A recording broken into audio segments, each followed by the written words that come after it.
evening and welcome to the WDSU News Hot Seat. I'm Travers Mackel. Political season is about to start heating up in the city of New Orleans. We have the big citywide elections, every council seat up for grab. Also, the mayor's race, as Mayor Mitch Landrieu is barred by term limits from seeking a third term. We have some familiar faces here.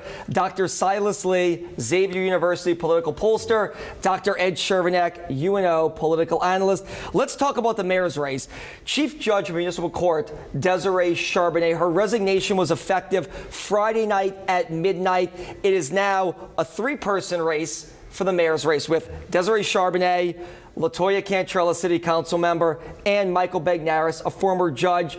Do more people get in this race eventually? Will it be more than those three, Dr. Lee? Yeah, without a doubt. This is a three-person race and will probably grow.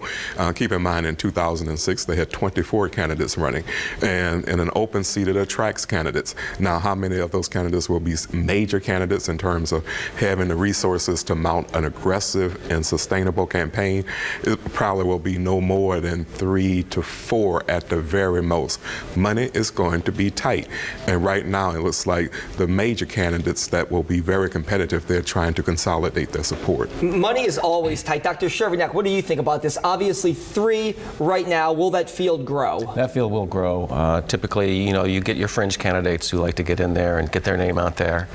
But there'll be second and third tier candidates. I think that the candidates that you mentioned will be first tier candidates, and then we'll have second tier, third tier candidates, and they'll kind of go along for the ride. Let's quickly dissect the 3 big ones right now. Latoya Cantrell first. Her and Michael Bagnaris have already announced they're in this race, but let's go with Councilwoman Cantrell. She's a first-term elected official with District Council B right now. It's a big jump to get in the mayor's race, but she's got a lot of support with developers and people in her district right now. Well, she has name recognition. She does have a base, so that helps her. But keep in mind, you're also looking at Judge Desiree Charbonnet. She does have a base to some degree. She has been elected citywide. Mike Bagnaris, former judge also, but Councilmember Cantrell, she does have name recognition and a base. So this is her first run citywide, and we'll have to see what happens. What do you think about her jumping from District B, going for a parish-wide mayoral election, going to a parish-wide mayoral election? Well, it's usually nothing unusual about that. She has high profile right now, and so she wants to take advantage of that. She's been out there actively working in the neighborhoods. One of her big concerns is housing affordability and gentrification, and so that's basically putting her brand out there. So I think she wants to strike while the iron's hot. Longtime Judge Michael Bagnaris ran in 2014, abruptly resigned and ran for mayor, didn't defeat incumbent Mayor Landrieu. He said, hey, look, I'm back in. I'm running for mayor right now. He hasn't been campaigning that hard the last 3.5 or so years. Does that hurt him? And people do remember his name from a couple of years ago, but it seems like if he wanted to run for mayor, a lot of people would say maybe he should have been campaigning a little bit harder over the last couple of years. Well, you cannot run a 3-year campaign. It's impossible. So he has to measure his candidacy in terms of resources. So what he's trying to do right now is anticipate momentum, and he's trying to conserve resources and the energy that he might be able to attract. So you have to be very strategic. It's impossible to run a sustainable campaign, especially when you have an incumbent, the current mayor, in office. Right, he was fighting an uphill battle in 2014. He picked up some key endorsements when he ran. The police associations backed him back in 2014. Could he pick up some key endorsements here as well? And some of the people that backed him last time, could they be getting back on the Michael Bagnaris ship? Well, we'll have to see. He seems to be struggling in terms of campaign finance. Most of the money that he has in his account, he loaned to himself. And so that's kind of a red flag that he's not generating a lot of support out there among financial donors. And that's usually a key measure of support in the community. And you're correct. I mean, he hasn't really been very active in the time since he did run for mayor. And you need to be out there. You need to at least show that you're active in the community, that you're involved with some sort of issues out there. Let's talk about now former judge Desiree Charbonnet, big name, the Charbonnet in New Orleans and in New Orleans politics. Is she a surprise candidate here? She's been mentioned for a long, long time as somebody who could jump in. She said as recently as last month, I'm running for the appeals court, but that suddenly changed. Is this a surprise to you? Well, a lot of people were surprised in terms of her getting in. However, I think we will see some other surprise candidates. Certainly, she does have a name. It's a political family. She did run citywide, and she was able to win. So that does help her. And she is putting some key pieces together. So we have to see who else will get in. And keep in mind, this is an open seat.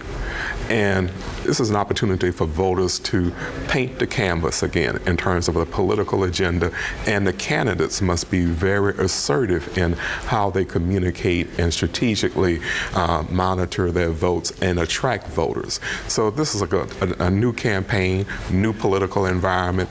An open seat means a different political agenda.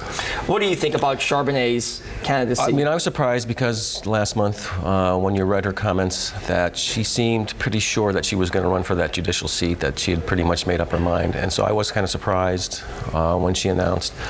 So, you know, I assume that with her name and with her connections and her roots that she'll have a ready-made campaign there for her. She'll have people lining up to donate money to her.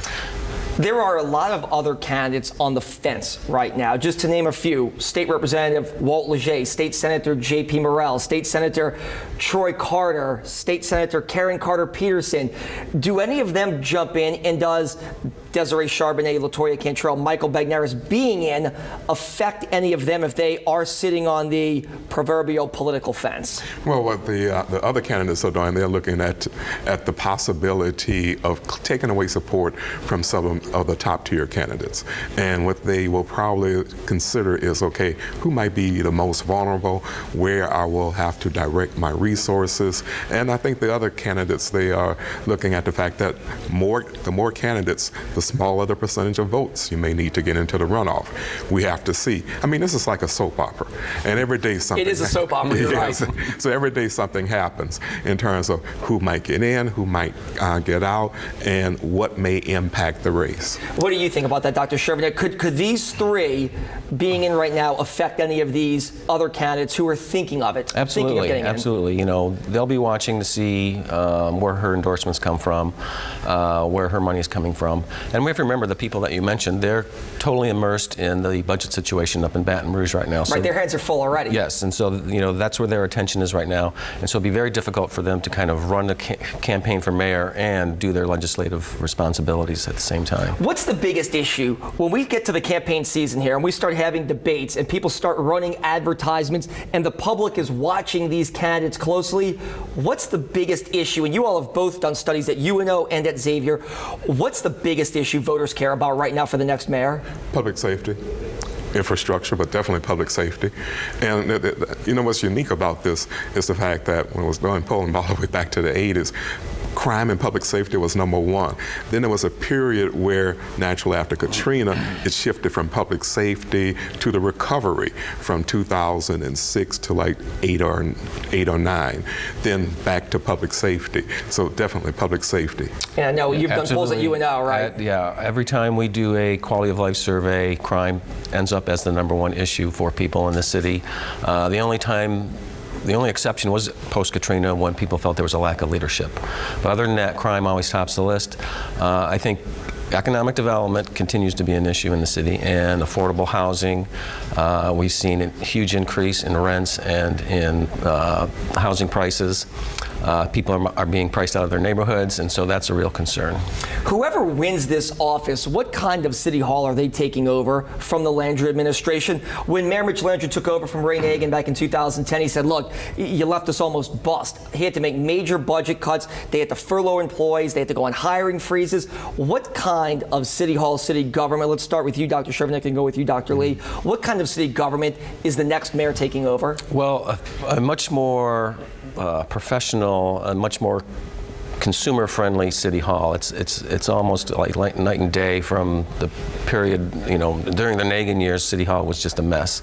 And so we've seen Mayor Landrieu come in and basically make or at least transform City Hall into being much more consumer friendly. When people show up, they're there to serve you rather than you being there and you're more of a bother than anything else. Well, definitely, many voters feel that City Hall is more responsive in many ways. However, the city is still dealing with a budget crisis.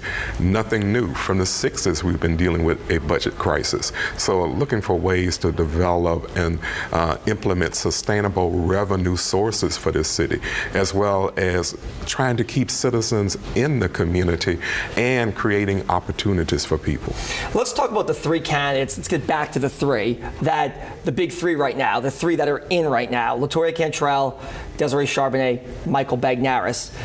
This could be the first time a female is elected as mayor of New Orleans, and there's the potential, we don't know how things are going to end up, that you could see two females in a runoff against each other. Is it just go to show you how the times have changed and what voters want in the city of New Orleans? Well, the demographics change. We've seen the rise of more women running for office and, more importantly, winning. And you cannot win an election in this city without getting a majority of the women's vote. They're the most important voting bloc, I would think. Is that right? Not just the most important, the most influential in terms of social networks and the fact that they are major contributors to the city in terms of economics, working women and their families and the extended families of women.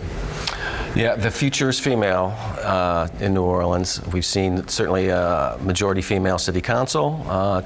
There's a good chance that we're going to have a female chief executive. Women make up, I think, 56% of registered voters in the city, so that's a huge block. That a number of urban issues are becoming more gendered, in terms of the fact that more women live in cities. Women seem to be affected more by poverty in the cities. Women have much different transportation concerns in the cities than do men, and so we're kind of beginning to see how gender issues are taking over local politics. All right. The gender issues also, it's not just gender, but quality of life, and more women heads of households and the major financial contributors to the household. So when we look at politics and social issues, they are transcending gender because people are concerned about making a better community to live in. All right, we could talk all day about this. Unfortunately, we are out of time. He's Dr. Ed Chervenak from UNO. He's Dr. Silas Lee from Xavier. I'm Travers Mackel. This is The Hot Seat. Qualifying for the mayor's race this fall is in July. Also, all the city council seats up for grabs. We will have continuing coverage as part of Commitment 2017 on all of the WDSU platforms. For now, let's send it back to you at the news desk.